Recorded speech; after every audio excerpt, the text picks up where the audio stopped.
Assalamualaikum warahmatullahi wabarakatuh. Perkenalkan, saya Komala Sapitri dengan NIM R04200035. Sini saya akan melakukan responsi mengenai pemasangan infus. Infus yaitu tindakan medis yang dilakukan untuk memberikan cairan atau obat ke dalam pembuluh darah dengan jumlah dan waktu tertentu menggunakan infuset. Tujuannya yaitu memberikan sejumlah cairan dalam tubuh pasien sebagai pengganti cairan tubuh dan elektrolit yang hilang. Langkah-langkahnya: Langkah pertama adalah siapkan alat-alat dan bahan yang akan digunakan. Berikut adalah alat-alat dan bahan yang akan digunakan. Cairan infus, infuset, kateter intravena, torniket, alkohol pad, masker, sarung tangan, perlak, bengkok, plester, tempat sampah medis, gunting, dan tiang infus. Kemudian, menyapa pasien dan memperkenalkan diri bidan dengan ramah dan sopan. Selamat siang Bu, perkenalkan saya Bidan Komala yang bertugas pada siang hari ini ya Bu ya. Kemudian menanyakan identitas pasien sambil melihat gelang identitas pasien. Baik Bu, silakan Ibu menyebutkan nama dan tanggal lahir Ibu ya Bu. Oke, dengan Ibu A, tanggal lahir 22 Agustus 1998. Oke, baik Bu. Kemudian setelah itu adalah menjelaskan maksud, tujuan, dan prosedur tindakan. Baik Bu, Ibu apa kabar Bu? Alhamdulillah baik kan ya Bu ya. Oke, berdasarkan catatan keperawatan dan kondisi Ibu saat ini, Ibu memerlukan pemasangan infus ya Bu, yaitu pemberian cairan atau obat ke dalam intravena Ibu dalam jumlah dan waktu tertentu ya Bu ya, dengan menggunakan infuset. Nah, tujuannya itu adalah untuk menggantikan cairan tubuh Ibu yang hilang. Nah, nanti prosedurnya agak kurang nyaman karena nanti akan disuntikan infus ke dalam intravena Ibu ya Bu ya. Kurang lebih waktunya 5-10 menit ya Bu. Kemudian meminta persetujuan dan menjaga privasi klien. Baik Bu, apakah Ibu setuju untuk dilakukan pemasangan infus ini? Setuju. Oke, baik Bu. Sebelumnya saya izin untuk menjaga privasi Ibu ya Bu ya, dengan menutup hordeng. Baik. Oke, kemudian selanjutnya adalah mencuci tangan menggunakan sabun di air mengalir lalu dikeringkan.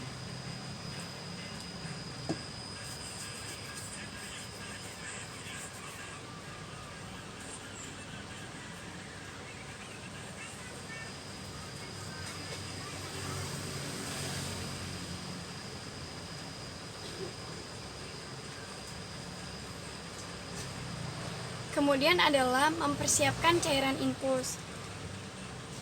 Nah, pastikan cairan infus di sini adalah dilihat kejernihannya, jenis atau namanya, kemudian dipastikan tanggal kadaluarsanya. Jangan sampai memberikan cairan yang sudah kadaluarsa kepada pasien.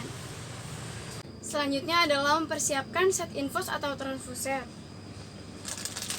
Pastikan kemasan ini masih utuh dan juga pastikan waktu kadaluarsanya. Kemudian setelah itu adalah kita membuka kemasan ini dengan tetap mempertahankan sterilitas. Oke. Selanjutnya kita tempatkan klem roll ini ke arah ruang drip ya, kurang lebih 2-5 cm. Dengan cara membukanya,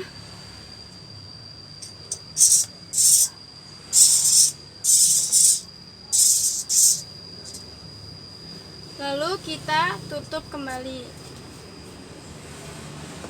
Kemudian setelah itu adalah kita perhatikan selang infus ini baik ke arah cairan ataupun ke arah pasiennya.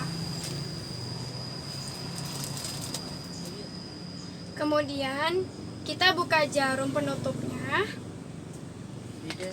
lalu kita suntikan ke cairan infus ini.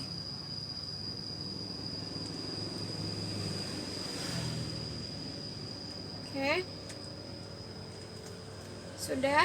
Setelah itu kita tempatkan cairan infus ke tiang infus yang telah disediakan.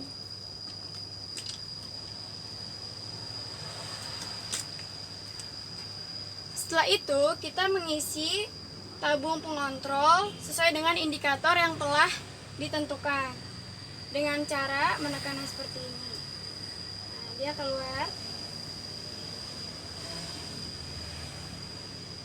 Kemudian jangan lupa kita aliri cairan infus ini ke seluruh selang hingga mencapai ke ujung dari jarum ini, ya.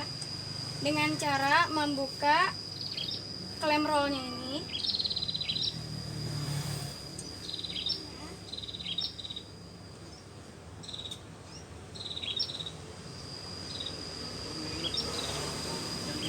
Nah, ini sudah sampai, ya.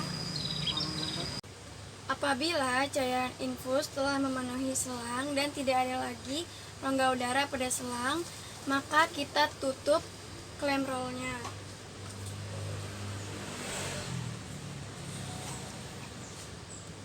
Setelah itu kita menentukan tempat insersi, yaitu pada tangan yang non-dominan, kecuali jika tidak memungkinkan. Kita pilih bagian distal terlebih dahulu. Setelah itu kita memasakkan perlak atau pengalas di bawah tempat yang akan dilakukan insersi. Permisi ya Bu, pasang perlaknya dulu. Setelah itu adalah kita memasang tourniquet kurang lebih 10 hingga 15 cm di atas tempat yang akan dilakukan insersi. Hal ini bertujuan untuk menahan darah.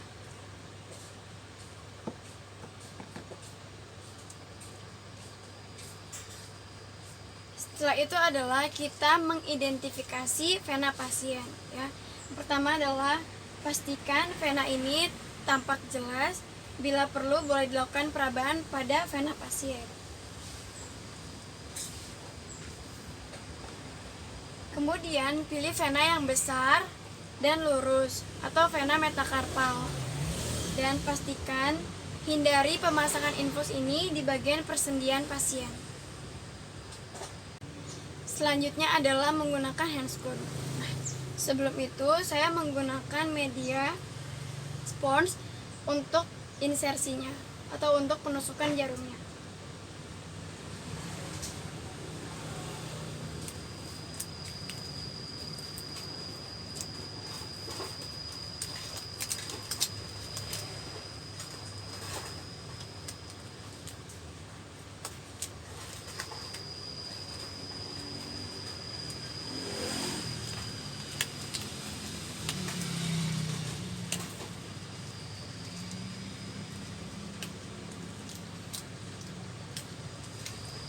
Sudah, selanjutnya menggunakan masker.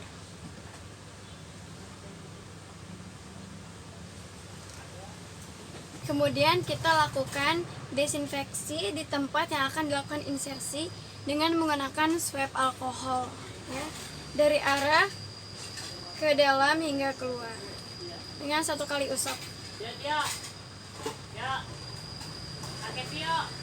Selanjutnya kita menusukkan jarum IV kateter ke dalam vena yang telah kita tentukan tadi, ya. Yang pertama kita buka tutup jarum IV kateter ini. Lalu kita suntikkan dengan sudut 30 sampai 45 derajat dengan febel menghadap ke atas. Ya. Suntikan secara perlahan dan pasti.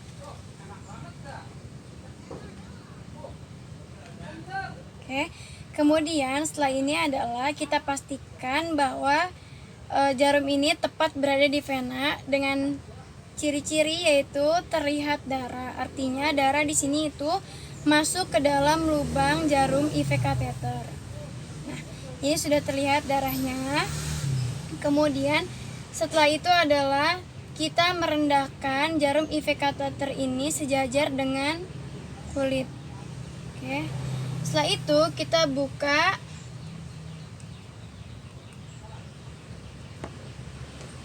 buka tourniquetnya.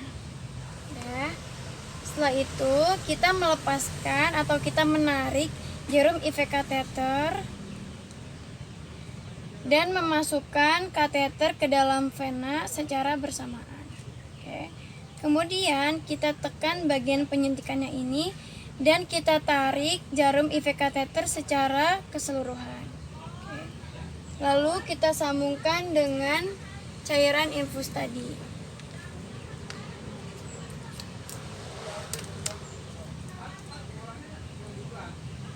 Oke. Setelah itu kita aliri cairan infus ini dengan membuka krem. Ya. Oke. Sini sudah terlihat cairan infusnya mulai mengalir masuk ke dalam vena. Jangan lupa setelah ini kita berikan povidin iodin ya di tempat penusukannya tadi. Oke. Kemudian kita berikan kasa steril. Ya. Lalu jangan lupa kita fiksasi menggunakan plester yang transparan. Ya. Berfungsi agar infus tidak lepas. Oke.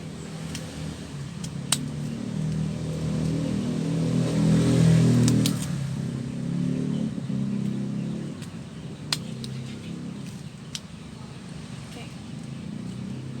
Setelah ini adalah kita mengatur cairan infus sesuai dengan program terapinya.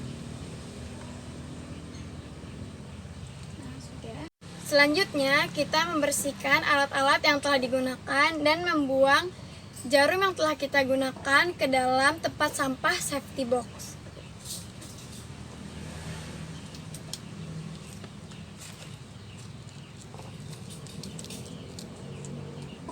Oke. Kemudian setelah itu adalah kita mengangkat perlak yang digunakan tadi. Mohon maaf ya Ibu.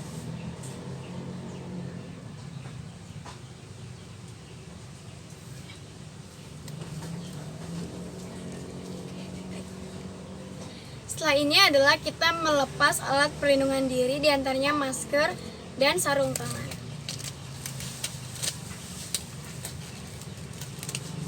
Jangan lupa mencuci tangan menggunakan sabun di air mengalir dan dikeringkan.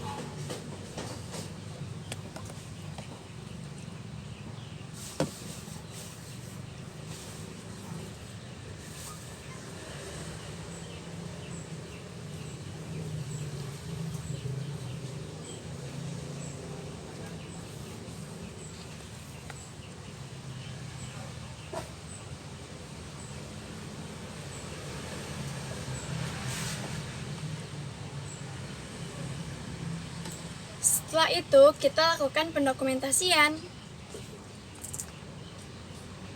di mana di dalamnya berisi tanggal, waktu, nama pasien, tindakan yang dilakukan, respon yang didapatkan, ya, nama jenis cairan infus yang diberikan, lalu tempat vena yang diberikan.